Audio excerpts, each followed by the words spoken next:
예, 오늘도 여러분들 만날 수 있어서 감사하고 참 기쁩니다. 새벽에 아침에 여러분들 얼굴을 주로 이제 거의 그 블랙으로 처리하신 분들이 많지만 그래도 여러분들 이름을 보는 것 자체가 참 기쁘고 감사하고 또 감동이 되고 하나님의 말씀으로 함께 교제할 수 있는 것 이것이 우리에게 있는 가장 큰 복이고 또 유익인 것 같습니다. 그래서 오늘도 다들 아마 지금쯤 좀 피곤할 겁니다. 저도 좀 피곤하더라고요. 어제 저녁에 제가 우리 병수 형제하고 스터디를 이제 한참을 하고 밤에 너무 피곤해서 참 새벽에 말씀 준비하는데 좀 부담이 좀 되더라고요. 어떻게 준비하나 어떻게 견딜까 싶었는데 그래도 자다 깨다 하면서 또 말씀 준비하고 아침이 되고 새벽이 되니까 또 말씀을 준비하면서 제 안에 또 말씀이 주는 힘과 위로와 소망이 있더라고요. 그래서 아마 다들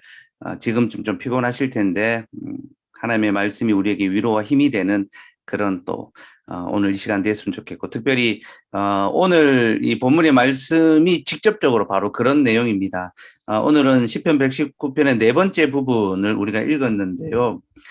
이 네 번째 부분은 우리 영혼의 죽음과 다시 살아남, 죽음과 생명에 관한 내용입니다. 제가 시편 119편은 영혼의 119라고 말씀을 드렸죠. 예, 우리 영혼의 회복과 소생을 위하여 가장 필요한 내용이 119편 안에 담겨 있는데요. 오늘 읽은 이 부분이 바로 진짜 영혼의 119 앰뷸런스입니다. 우리 영혼이 죽었다가 다시 살아나는 것에 관한 그런 내용이죠. 오늘 본문에 똑같은 단어가 이제 두 번 나오는 게 있는데요. 붙어 있다. 25절에 진토에 붙어 싸우니.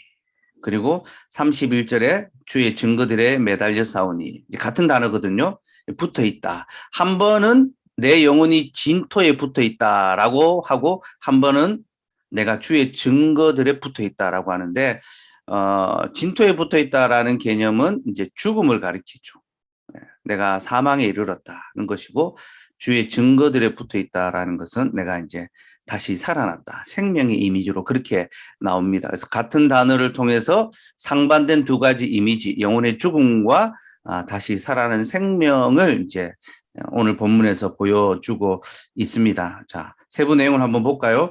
본문 25절, 예, 다시 한번 같이 읽어봅시다. 시작. 내 영혼이 진토에 붙어 싸우니 주의 말씀대로 나를 살아나게 하소서. 자, 시인은 자기 영혼이 진토에 붙어 있다라고 말하는데, 영혼이 진토에 붙어 있다라는 것은 자신이 이제 죽음에 이르게 됐다라는 거죠. 그럼 사람은 흙으로 지음을 받았습니다. 그래서 죽으면 뭐로 돌아갑니까? 흙으로 돌아가죠. 그러니 내 영혼이 진토에 붙었습니다라는 말은 주님, 내가 죽게 되었습니다. 내 영혼이 이제 죽음에 이르렀다라는 거죠. 그렇게 자신의 영혼의 죽음을 선언한 이 시인은 근데 곧바로 뒤이어서 주의 말씀대로 나를 살아나게 하소서. 하나님, 내가 죽었습니다. 그렇게 고백하는데 그러니 주의 말씀으로 나를 다시 살려 주시옵소서. 그러니 여기에는 지금 죽음의 포인트가 있는 것이 아니라 다시 살아나는 생명의 포인트가 있죠. 그죠? 시인은 지금 자기 어떤 인생의 어려움, 뭐 어떤 일을 겪는지 모르겠지만 아주 큰 공경에 빠졌던 것 같아요. 정말 생명의 위협, 뭐 군대가 자기를 둘러싸고 있거나 아니면 악인들에게 또 위협을 당하고 있는 그런 시기였던 것 같아요. 내가 진짜 죽게 됐습니다. 내 영혼이 죽음에 이르렀다. 그렇게 말하고 그러나 주님, 주의 말씀은 나를 다시 살릴 수 있으니 나를 살려 주시옵소서. 신앙 고백을 하고 있는 거죠. 그렇죠?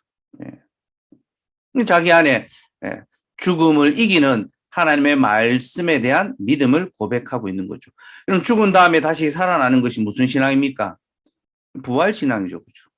지금 시인의 마음 속에는 부활에 대한 소망, 특별히 평상시에 이것을 고백하는 것이 아니라 정말로 이 신앙이 필요할 때, 곧 자신이 죽음에 이르렀을 때, 인생의 큰 공경과 환란과 위기를 만났을 그때에 부활의 신앙을 고백하고 있는 겁니다. 여러분, 사람은 위기에 닥쳐보면요, 그 사람이 정말로 무엇을 의지하고 있느냐, 그 사람 안에 있는 믿음의 실체가 무엇인가가 이제 드러나게 됩니다.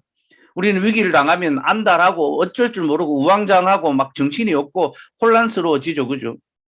시인은 자기 영혼이 죽음에 이르는 그때에 오히려 부활의 신앙을 확고하게 고백하고 있는 겁니다. 그럼 여러분, 이 사람이 어떻게 이 부활 신앙을 가질 수 있었을까요?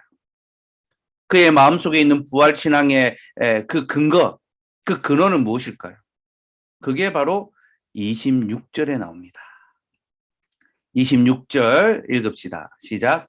내가 나의 행위를 아뢰매 주께서 내게 응답하셨사오니 주의 율례들을 내게 가르치소서. 자, 신이 뭐라고 합니까? 내가 나의 행위를 아뢰매 주께서 내게 응답하셨사오니. 이 과거형 시제가 쓰였거든요. 그러니까 이미 그 전에 자신이 이와 같은 공경, 너무나 큰 어려움, 삶의 역경, 거진 죽음에 이르게 될 그런 상황에 처했던 적이 있다는 거죠. 그리고 그때 자신의 형편을 하나님 앞에 아뢰었던 거예요. 자신의 그 길을 하나님 앞에, 인생의 문제를 하나님 앞에 아뢰었는데 주께서 내게 응답하셨다. 하나님께서 이미 그에게 생명의 능력을 경험하게 해주신 그 경험이 있는 겁니다. 그리고 그는 이것을 잊지 않고 기억했던 것입니다. 내가 지금 죽음에 이르러서 큰 위기를 만났지만 이전에 하나님께서 내 형편을 아시고 보시고 들으시고 나를 그 환난에서 건지셨지. 그래서 주의 말씀이 나를 다시 살려 주실 것이다. 그 부활의 믿음을 고백할 수 있었던 거죠.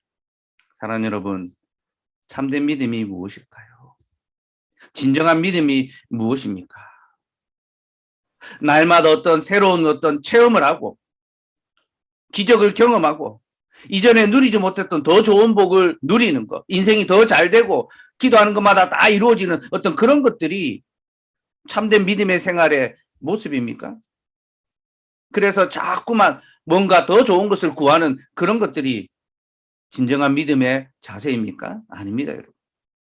참된 믿음은요, 하나님께서 이미 우리에게 행하여 주신 구원의 사역을 기억하는 것입니다. 믿음은 기억하는 것입니다. 자꾸 새로운 무언가를 달라고 하는 것이 아니라 주께서 이미 행하여 주셨던 일을 기억하고 잊지 않는 것이고, 그리고 주께서 우리에게 기록하여 주신 계시의 말씀, 하나님이 말씀을 기록해 주신 것은요, 우리에게 기억하라고 그렇게 해 주십니다. 이제 더 이상 홍해를 가르지 않고, 이제 더 이상 하늘에서 만나를 내리지 않고, 이제 더 이상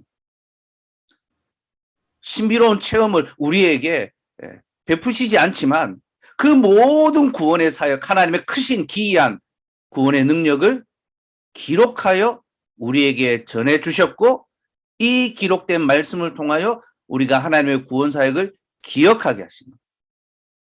그래서 그 말씀을 기억하고 주님, 옛적에 우리의 믿음의 선조들을 건지셨고 홍해를 건너게 하셨고 예수 그리스도의 십자가를 통하여 우리의 모든 죽음의 문제를 주께서 이기게 해 주셨습니다. 여러분, 그것을 기억하고 그것을 신뢰하고 주께서 나의 삶을 붙들고 계시오니 내가 주를 신뢰하나이다. 여러분, 그렇게 하나님을 향한 믿음을 고백하는 것, 그것이 참된 믿음입니다. 그리고 사람이 이 믿음을 갖고 있다면요, 기록된 말씀에 대한 확고한 신앙, 이 신뢰를 갖고 있으면 그는 어떤 상황에서도 결코 흔들리지 않습니다. 참된 생명 가운데 살아갈 수 있죠. 그래서 여러분, 성경은요, 의인은 오직 믿음으로 말미암아 살리라. 체험, 경험, 어떤 복으로 사는 것이 아니라 믿음으로 말미암아 살리라라고 그렇게 말합니다.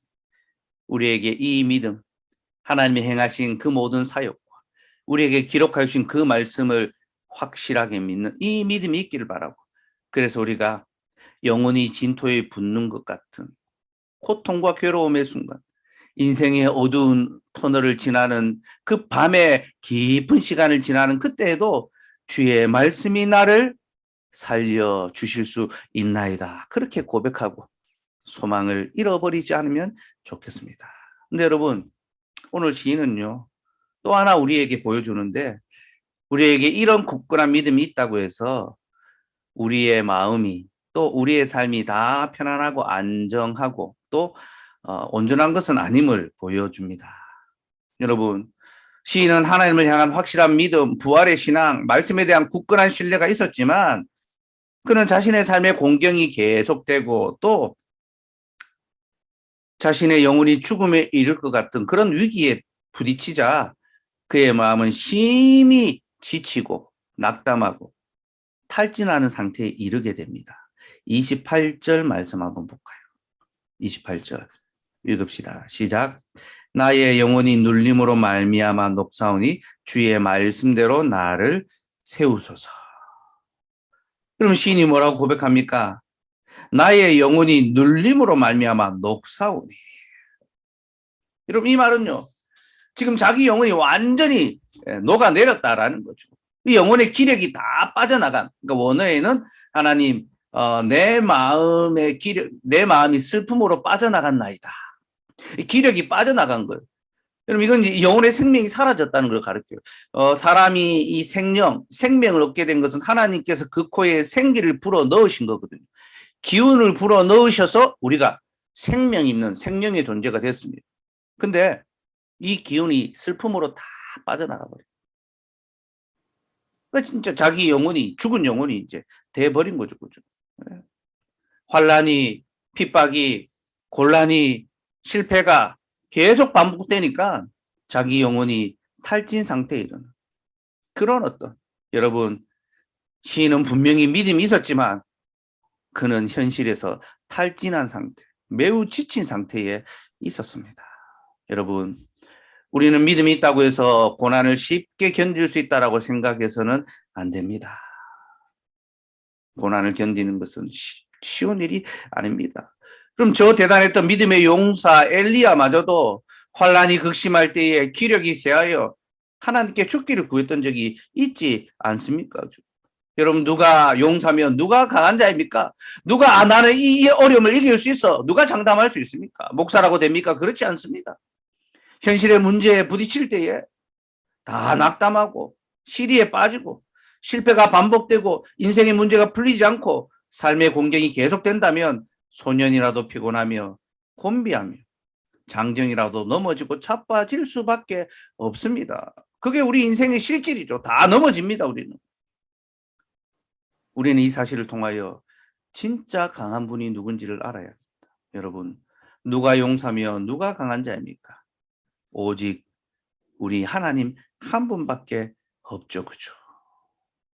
그래서 이사야 40장 30절 31절에 보면요, 소년이라도 피곤하며 곤비하며 장정이라도 넘어지며 쓰러지되 오직 여호와를 앙망한 자는 새 힘을 얻으리니 독수리가 날개치며 올라감 같을 것이요 다른 박질하여도 곤비하지 아니하겠고 걸어가도 피곤치 아니하리로다. 여러분, 우리에게 주어진 이 인생의 걸음, 참 고단하고 지치고 마음이 상하고 아플 수밖에 없는 그 인생의 걸음을 견디며 끝까지 걸어갈 수 있는 사람이 누굽니까? 자기를 의지하는 자가 아니라 소년이라도 장정이라도 넘어지고 자빠지기에 오직 여호와를 앙망하는 자, 그가 새 힘을 얻어서 달려가고 자기에게 주어진 길을 끝까지 걸어갈 수 있다는 겁니다.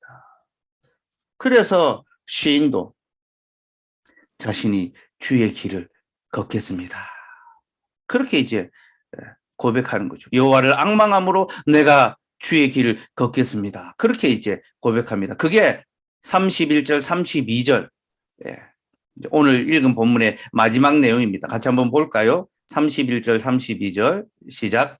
내가 주의 증거들에 매달려 싸우니 여호와여 내가 수치를 당하지 말게 하소서. 주께서 내 마음을 넓히시면 내가 주의 계명의 길로 달려가리이다. 여러분, 방금 좀 전에 내 영혼의 기력이 다 빠져나갔습니다. 내 마음이 물처럼 녹아내렸습니다. 앉지도 못할 그런 형편이 있었던 이 시인이 내가 주의 계명의 길로 달려가겠습니다, 여호와를 앙망함으로 내가 다른 박질하겠습니다. 그렇게 이제 고백하지 않습니까? 그렇게 다른 박질하기 위하여 주의 증거들에 매달려야 하는 거예요. 여호와를 앙망한다는 것은 주의 말씀에 붙들린다라는 거죠. 네. 내가 주의 증거들에 매달렸다. 이 매달렸다라는 말이 앞서 나왔던 붙어있다. 내 영혼이 진토에 붙었습니다. 죽음과 하나가 됐습니다라는 그 말과 똑같은 말입니다. 그러나 앞에서는 죽음에 붙었지만 여기서는 주의 증거의 말씀에 딱 붙어 있는 거죠. 그렇죠? 네. 그래서 새 힘을 얻는 겁니다. 여러분, 성경에서 붙어있다라는 말은요, 세 가지 용례로 쓰입니다. 첫 번째는 혼인, 연합. 그러므로 남자가 부모를 떠나 그 아내와 합하여 둘이 한 몸을 이룰지라. 네. 합한다라는 말이 붙어있다라는 거예요. 연합하는 거죠. 곧 하나님의 말씀과 연합하는 것이 붙어있는다라는 것입니다. 두 번째는 말씀에 복종한다라는 뜻이 있습니다. 주께서 말씀하신 것을 내가 듣고 복종하나이다. 그게 붙어있다라는 것입니다. 세 번째는 떠나지 않고 계속 머물러 있다. 우리가 지금 주일에 룻기 말씀을 보고 있는데 룻이 그 시어머니를 붙쫓았다라고 하거든요. 돌아가라라고 이야기하는데 이 룻이 시어머니를 끝까지 붙쫓았거든요. 붙어 있다. 함께 떠나지 않고. 그러니 주의 증거들에 매달려 있다라는 것이 무엇입니까? 먼저는 그 말씀과 연합하는 것. 우리가 말씀을 듣고 읽을 때에 정말로 우리의 마음, 우리의 삶 전체를 그 말씀에 붙이는 겁니다. 연합하는 겁니다. 전인격으로 우리의 온 마음으로 받아들이는 거죠. 그리고 그 말씀의 요구에 복종하고 순종하는 거죠. 그리고 그 말씀을 떠나지 않고 계속 머물러 있으려고 읊조리는 거죠. 떠나지 않고 계속 함께하는 것. 그것이 주의 증거들에 붙어 있는, 매달려 있는 것입니다. 그렇게 주의 증거들에게 붙어 있으면 그 말씀이 우리를 수치를 당하지 않게 한다. 여호와여 내가 수치를 당하지 말게 하소서. 말씀에 붙어 있으면 우리가 수치를 당하지 않게 된다는 거죠. 수치를 당하지 않는다라는 것에는 두 가지 의미가 있습니다. 첫 번째는 일이 생각대로 풀리지 않을 때 당황하거나 실망하지 않는 것. 우리는 어떤 삶에 대한 계획, 준비를 열심히 하죠. 그죠? 근데 일이 내 계획대로, 내 생각대로 안 되고, 실패하게 될 때에 우리는 당황하고, 실망하고, 힘들어 합니다. 그죠? 또 부끄러움을 당합니다. 내가 준비한 일이 제대로 되지 않을 때 사람들 앞에서 부끄러움을 당하잖아요. 그죠? 내가 애써 준비한 시험이 떨어지고 하면요. 우리는 부끄러운 저는 이런 부끄러움의 경험이 많아요. 시험 많이 떨어져 봤기 때문에. 그래서 우리 교회에 이제 공무원 시험, 임용시험 치는 우리 지체들의 그 떨어지는 마음은, 저는 정말 많이, 시험에 떨어져 본 그런, 경험이 있거든요. 참 부끄럽고 수치스럽게 느껴지더라고요. 근데 주의 말씀에 붙들려 있으면 일이 생각대로 풀리지 않고 시험에 실패한다 하더라도 당황하거나 낭만하지 않고 하나님 안에서 위로를 얻을 수 있다는 겁니다. 두 번째는요, 대적에게 패배함으로 모욕과 수치를 겪게 된다. 근데 그걸 하지 않게 되는 거죠.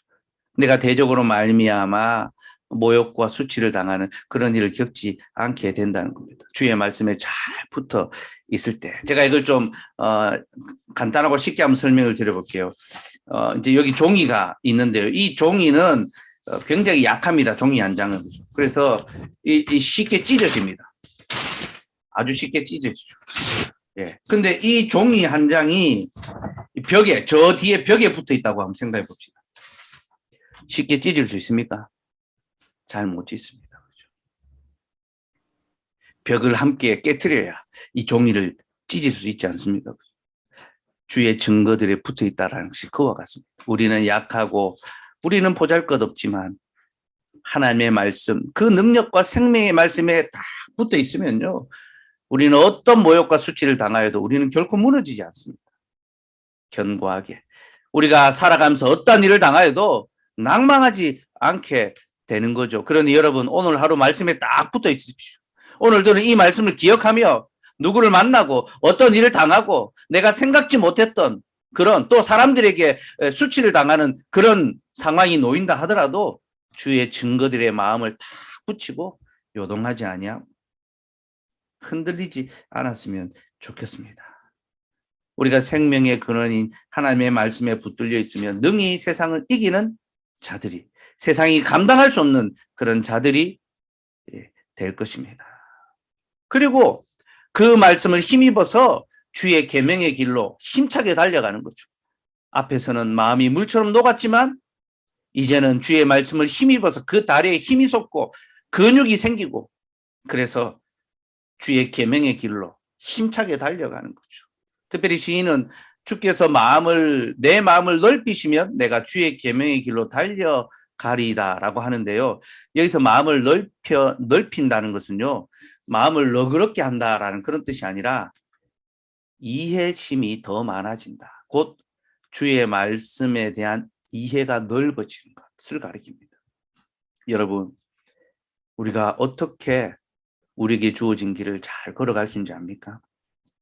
하나님의 계명에 대한 이해가 더 커지고 그 말씀에 대한 지혜가 생기면 우리는 바른 걸음을 걸어갈 수 있습니다. 지혜롭게 걸어갈 수 있는 겁니다. 오늘 하나님께서 여러분의 마음을 넓혀 주시기를 바랍니다. 말씀에 대한 이해를 더 풍성하게 해주셔서 여러분들이 여러분의 삶을 잘 해석하고 이해하고 여러분들에게 있는 그 사람들을 잘 관용하고 받아줄 수 있길 바랍니다. 여러분, 사람을 이해해 주는 것은요, 말씀을 이해하는 것을 쏩니다. 내가 말씀을 바르게 이해할 때에 내 남편을 이해해 줄 수 있습니다. 내 아내를 이해해 줄 수 있고 내 부모를 이해할 수 있고 내 자녀를 이해할 수 있고 내 직장의 사람들, 동료들을 이해해 줄 수 있고 받아줄 수가 있게 되는 거죠. 그리고 그는 독수리가 날개치며 올라가는 것처럼 다른 박쥐라도 곤비지 아니하고 걸어가도 피곤치 아니하는 그런 힘과 능력을 얻게 될 것입니다. 사랑하는 여러분, 우리의 영혼이 진토에 붙은 것 같고 우리 마음이 물처럼 녹아내리는 그러한 중에도 여호와를 앙망함으로 새 힘을 얻읍시다. 주의 증거의 말씀에 딱 붙어 있으므로 우리가 부활의 소망으로 오늘도 우리에게 허락하신 이 믿음의 삶을 끝까지 완주하고 견디고 힘을 낼 수 있었으면 좋겠고요. 오늘은 또 수요 기도가 있죠, 그죠? 저녁에 우리 다시 만나서 주의 말씀으로 견뎌냈던 우리의 삶을 다시 축하하고 격려하고 위로하고 소망을 나눌 수 있는 그런 시간, 또 그런 하루 되시면 좋겠습니다. 우리 약할 때 강함 대신에 하나님을 소망하며 그리스도 안에서 우리 새 힘을 얻을 수 있는 그런 또 우리가 되면 좋겠습니다.